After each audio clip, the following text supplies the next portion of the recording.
Alors, vidéo explicative sur les hauteurs relatives, c'est un mot quand même avec lequel je ne me sens pas très à l'aise. On va y aller avec des parallélogrammes. Alors, voici le problème. On a un parallélogramme qui a des côtés de 10 cm et de 20 cm. Donc, côté de 20, côté de 10. Okay, fait que les deux côtés parallèles ici mesurent 10, les deux côtés parallèles ici mesurent 20. La hauteur relative à la base de 10 cm et de 15 cm, c'est ce petit bout de phrase-là qu'on dirait que vous détestez. Non. J'ai deux fois le même parallélogramme et on va aller observer les hauteurs. Donc, si je le place sur sa base de 20, ma hauteur, c'est la distance entre les deux bases ici, c'est une petite hauteur. Si je le place sur sa base de 10, comme ça, si je le place sur sa base de 10, vous allez voir, mon parallélogramme est plus haut.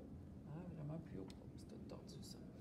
Donc, la hauteur de mon parallélogramme est vraiment rendue plus grande. Donc, par rapport à ma base de 10, j'ai une hauteur comme ça, une distance entre mes deux bases à 90 degrés qui est quand même grande. Mais quand je le place sur la base de 20, ma hauteur est vraiment plus petite. On relie. La hauteur, laquelle? Celle qui est relative à la base de 10. OK, celle-là, quand je suis sur ma base de 10, j'ai une hauteur ici et elle est de 15 cm. Yes, ça c'est 15 cm. Okay. Là, ce qu'on me demande, par exemple, c'est de trouver la hauteur de l'autre. On me demande la hauteur relative, pas à la base de 10, mais à celle de 20. OK. Déjà, si on y réfléchit, ici j'ai une hauteur de 15. C'est sûr que celle-là va être plus petite que 15. Je dirais même que ça devrait être plus petit que 10. En diagonale, ici, c'est 10, donc ici, ça devrait être plus direct vers le sol, là, à 90 degrés. Ça devrait être plus petit que 10 cm. Pour le trouver précisément, ici, on a assez d'informations pour trouver l'aire de notre parallélogramme. Donc, l'aire du parallélogramme, c'est base fois hauteur. Ma base de 10 avec ma hauteur de 15. 10 fois 15.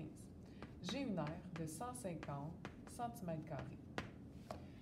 Quand je prends mon parallélogramme et que je le déplace comme ça, il conserve la même surface d'air. En fait, il y a les mêmes dimensions, il y a le même périmètre, que je le tourne comme ça ou que je le mette n'importe comment, et il a la même surface d'air. L'air, c'est comme si je peinturais ce parallélogramme-là, qu'il soit debout, couché, en diagonale, ça va me prendre la même surface de peinture.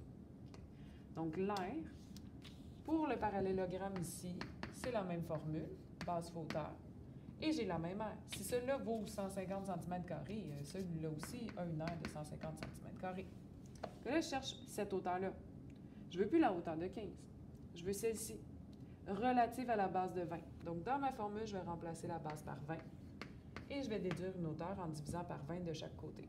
Tu devrais arriver à 7,5.